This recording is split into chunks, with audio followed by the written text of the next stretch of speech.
is she? I don't know where she is. Where is Savannah?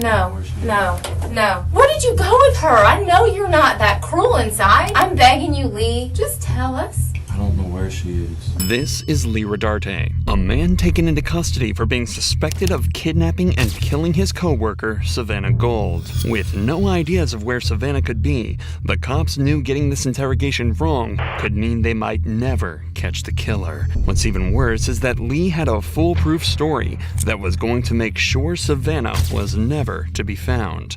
Lee, however, is under the impression that he is smarter than the detectives. Little did he know, this would be a massive mistake for him.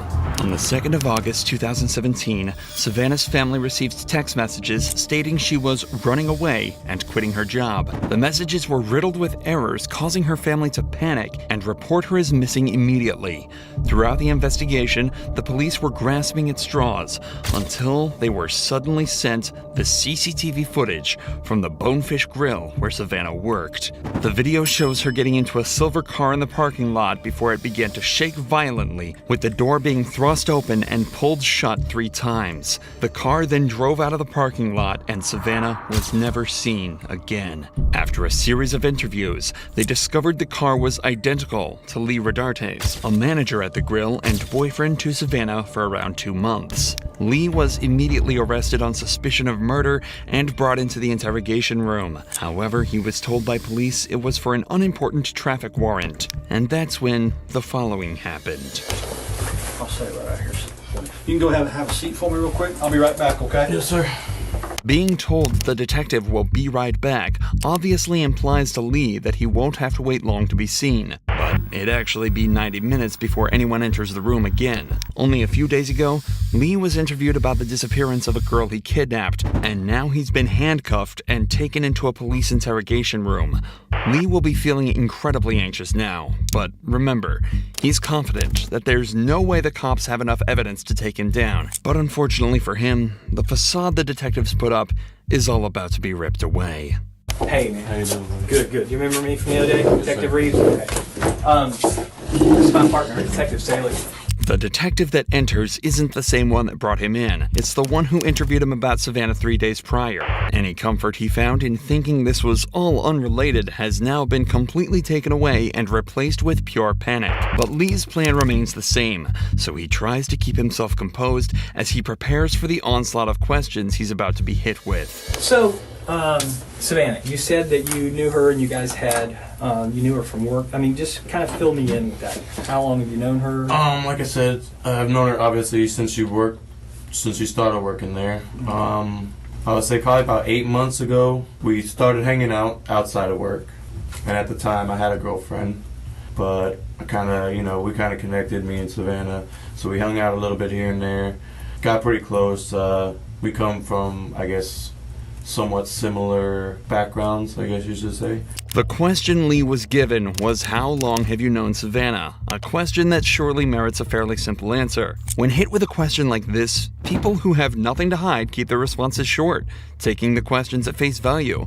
But people who feel pressured will usually extend their answers to questions in an effort to seem as though they know what they're talking about. Something Lee will fall victim to. So we kind of connected, hung out for a little while. I'd probably say a period of 2-3 months. Okay. And then she started using drugs a lot. I did them with her a couple times, and then she started to get heavy into them. And Oh, gotcha. Okay. so I kind of just tried to take a step back and, put things off.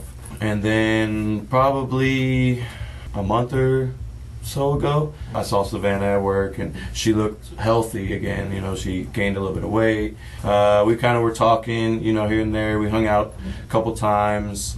She came over to the house and, we just kicked back, drank a couple beers, watched movies, stuff like that. In total, Lee spoke for over 5 minutes in response to a single simple question, going so far as to detail specific encounters between the pair. Now that the detectives have even more reason to suspect that he may be hiding something, they decide to call him out on something small to gauge his reaction. In the first interview, Lee had told investigators he hadn't seen Savannah in a while. But if the CCTV footage is to be believed, this is a bold-faced lie. And then as we hung out, after a couple of times, she brought drugs over. I told her, I was like, you're doing really good. You can't, you shouldn't be doing it again. I think we moved too fast. Split mutual ways. Mutual. Right. Yeah. And that was the last time that we text. Okay. When was that? Yeah. When was that? It was probably 2 or 3 weeks ago. Okay. Sometime in July. Right. Yeah, and I think that's one of the things you said was that was the last time that you had contact with her. Yes. As far as, I don't want to put words in your mouth, so I mean you correct me. That was at the any last time that I texted her. Yeah, text or a phone call or a messenger Yeah. or anything like that. It was 2 to 3 weeks ago. Yeah. Okay. And then the last time, when was the last time you saw her? This is what I was a bit. I didn't tell you the truth when we talked at Bonefish. Okay. Last time I saw her was Wednesday afternoon. Okay. I heard that she has been basically telling a lot of people at work that we hooked up a bunch, like a couple of days before that. Yeah. So I met her in the parking lot at Bonefish When was this? Wednesday afternoon. Okay. Well, do you know what time or about? It was about 5:30. Okay. Without realizing it, Lee has already provided us with enough evidence to assume he's guilty. We know he knew Savannah. He had the same vehicle seen in the footage, and he was present at the scene of the crime when it happened. Remember, Lee has no idea the cops have footage of the event. If he knew about it, he would have tried to provide an alibi that put him somewhere completely different. Unfortunately, though, this isn't quite enough evidence for the cops to get a guaranteed conviction. Instead, they need to push further to try and extract a full confession. Something that will not come easy at all. I parked and I said, hey, can I talk to you for a second? And she said, yeah, what's up? And I was like, I heard you've been saying some things about me and you continuing to hang out, and that we're boyfriend and girlfriend. And she asked me, she said, can I come sit in the car because I just did some heroin and I'm a little paranoid. It was never confirmed that Savannah did do heroin. Nobody in her life mentioned seeing or suspecting she used it. And even if she did, she was headed to a shift at her job as this conversation was taking place. If she was able to do that without getting paranoid, it seems strange she couldn't simply have a chat in the parking lot. So she came and sat in the car, and I explained to her the situation. I told her that servers at Bonefish were coming to me and telling me that you're telling people when you're out that we're boyfriend and girlfriend. And I said, I need you to stop, because for one, it's jeopardizing my job. We agreed to, split, stop talking mutually and just move on. But it was nothing more than that. And she said, I'm going to do what I want. I didn't tell anybody anything. At that point, I got out and I punctured the hole in the tire. And I said, no, stop. And I said, don't do it again, or next time it's going to be worse. It's going to be your windows. At that point, she had her phone in her hand. She got out of the car and walked towards the main entrance from San Jose. Obviously, this entire explanation was crafted to try and create an alibi as close as possible to what actually happened.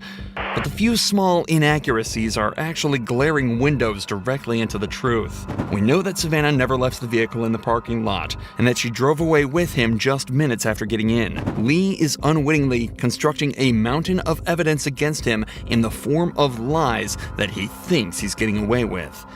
And he's not finished yet. And it looked like she was either texting or calling somebody. Okay. Because as she started walking towards there's an entrance to the plaza. She was walking maybe towards this way. Mm-hmm. And I would say an older model Ford pickup, mm-hmm. green. Okay. Drove past me and around, and she got in. Okay. How long do you think it was between the time that she got out and started using her phone till that green truck pulled up? Maybe 5 minutes. Okay. So wow. So if she called somebody, they got there in 5 minutes to pick her up? Well, I mean, like I said, it looked like she was going to call somebody, and that's when the green truck came around, and she got in. So she gets in the truck. What happened at that point? They drove back around, kind of looped around a little bit. Which way did they drive? So I guess they exited that way, and at that point, I left. Lee doubles down on the lie, again, thinking that this puts him completely in the clear as he wouldn't have been the last person to see Savannah, but his decisions continue to work against him. Had he decided to stick closer to the truth, he might have been able to argue that he took Savannah somewhere else and then parted ways with her. But without the knowledge of what police have against him, Lee is left simply guessing and forced to make up stories on the fly.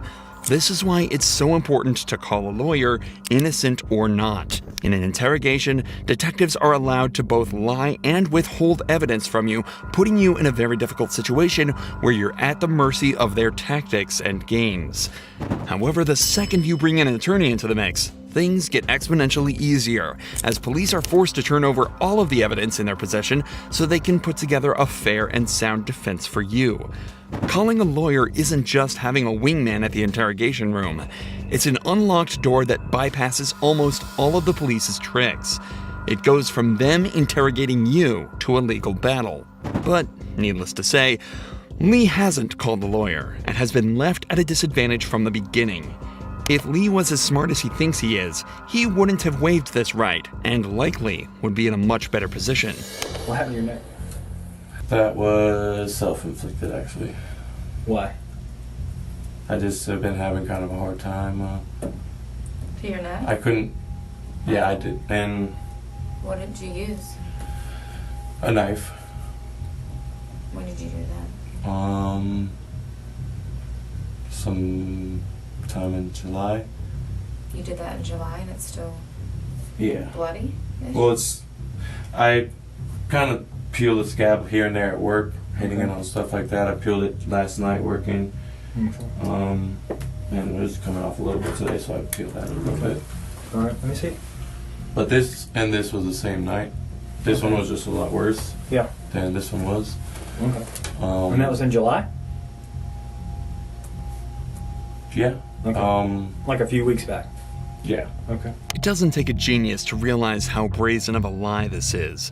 Aside from his incredibly unconvincing delivery of his excuses, Lee has no history with self-harm and was reported to have been in good spirits in the weeks leading up to this event. Furthermore, Lee becomes visibly anxious here. Most people have a tell that shows when they're lying or feeling uncomfortable. For many, this is crossing their arms or slouching in their chair, but Lee keeps his posture and position fairly consistent throughout the interview. Instead, Lee is prone to subconscious jittery movements in his limbs. Earlier in the interview, while being caught in his first lie, he bounced his leg repeatedly the entire time. While here, he moves his hand and fingers unnaturally every time he tells a lie. In fact, it's almost comical how perfectly it lines up with the false statements. I met her in the parking lot at Bonefish When was this? Wednesday afternoon. What happened to your neck? That was self-inflicted, actually. What did you use? A knife. It's also interesting to note that the detectives almost certainly noticed these marks just seconds into the interview. The decision to mention it now was a conscious one, done to try and build pressure. Lee would likely have anxiety regarding his last big lie about Savannah exiting his vehicle. Catching him so suddenly in a second lie right after will likely amplify these feelings and cause him to feel even more paranoia as the detectives continue. This is also likely why they immediately flip back to talking about the truck right after. Could you see who the person in the truck was? The truck had fairly tinted windows. I saw a baseball cap. Yeah. You see a guy, girl, white, black? I couldn't really tell if it was a guy or a girl. Okay. I just remember seeing the truck drive and her get in. Yeah. And obviously I'm sitting in the front and the truck drives right past me. Yeah. And I saw a baseball cap through the passenger window. Okay. But So did it seem like she knew the person? I mean, she got right in. Lee, why didn't you mention this before since we've been looking for this girl? I mean, don't you think that information I mean, is it important? definitely does. And I regret obviously not saying anything before. So when I come up and talk to you yesterday, I'm not threatening. I'm just I'm talking to everybody up there. What? Why? Well, I just I freaked out, to be honest with you. I mean, This girl's missing? yes. Okay, but you know she's been missing. I mean, you had to know. Obviously, I was the last one to see her, so Yeah. I was a little bit scared at that. And How do you know you just said you weren't the last one to see her? You just said Somebody in a truck. Well, I mean, the last one to see her at Bonefish. Okay. That the last one she's heard from. Right. I had contact with that anybody knows of. Sure. The detective knows he's starting to catch Lee on the back foot, so decides to keep the pressure up. So where's Savannah right now? I don't know. Where would I find her? I don't know. That's my prime objective, is to find her. Definitely. And here's a couple reasons I need to find her. One is I'm hoping that she's still alive. And that's really, I really do, I'm holding out for that. And if she's not alive, then I think she and her family are due that knowledge. I think they need some closure. So where is she? I don't know where she is. Where is Savannah? I don't know. I need to know where Savannah is so I can don't let know her family where know. she is. You don't know because you had something done with her and you weren't involved in that part? I don't know. Tell me something. What can I work with? I told you the last time I saw her. But that's not true because we have proof. We have proof. And that's why we're sitting here, Lee. At this point, we need this for her. I mean, I look at that little girl and I think of my little girl. My little girl who's her age. That's who I think about. If that was my little girl, I couldn't imagine. I don't care what she said about you or whatever, but my little girl is that age. Maybe And you're not telling the truth. Maybe something gets out of hand in the car. I didn't do anything. Okay, you didn't do Okay, anything, but she was okay. in your car. She never got out of your car. She never got- got out of your car. Lee? This is where the true genius of these detectives start to shine. The initially quiet female detective suddenly starts to speak up. The male detective had a very deadpan, professional demeanor throughout the interrogation, so having that suddenly contrasted by a vulnerable, emotional-looking person being thrust in front of him will likely come as even more of a shock to him, especially as she starts to become more emotive and even starts to beg him. She never gets out of that car. And you drive off. She never gets out of that car. There is no green truck. And that's not right to her. We're fact finders, Lee. I don't have anything personal against you. No, not at all. I mean, it's We're over. just fact finders. tell us We're what just happened. doing Where our is she? job. No. Where did you go with her? Where did you go with her, Lee? Be human. You're a human. You're a man. Where did you go with her? I know you're not that cruel inside. Maybe you Please. maybe you don't know where she is now. Where did you go with her? Please. I'm begging you, Lee. I know you're not an evil person. I don't see that in you. I don't see that in your history. I don't hear those things about you at work. Is she still at your house? No. Okay. Is she still in your car? No. Okay. Well, then where is she? What was going on in the back seat? For the doors to be kicked open. She kicked open that door 3 times, Lee. She kicked it. We saw it. And you know I'm not making it up because I wouldn't know this because I wasn't there unless we had video of it, correct? Yes, correct. I'm not trying to trick you. I'm just a fact finder. I mean, she was upset. She tried to slap me. I slapped her. She went to get out. I grabbed her around her waist and said, "Where are you going? Why are you hitting me?" She calmed down and we left. Why would she leave with you after that? Why would she? I mean, we've gotten arguments plenty of times where she says she doesn't care what happens or anything like that. All right. Sometimes people do wrong things, right? Some people make mistakes. It's what you do afterwards. I got a family that needs closure. They are now coming to the reality that she's no longer with us. Do you want people to remember you as a guy who said, okay, look, I'm going to do the right thing? Or do you want your family and everybody else to think that you're some evil, heartless person who won't tell us where she is? I don't think you're that kind of guy. I don't think you're evil. Just tell us where she is. Closure for her family. She was hitting me. She wouldn't stop and I squeezed back. I just squeezed her hard. Stop. You squeezed her around her neck or around her neck?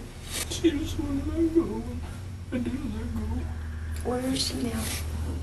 Please tell us where she is. All I want to do is leave me alone. It's a pond on the west side of the Club du Clay Club du Clay? Yeah. Okay. at Longchamp. Yeah. Okay. Just a few days later, a dive team recovered the remains of Savannah Gold, burned and almost unrecognizable, so much so that her cause of death couldn't even be determined. Lee Rodarte pleaded guilty to the second-degree murder of Savannah and in March of 2021 was sentenced to 40 years behind bars.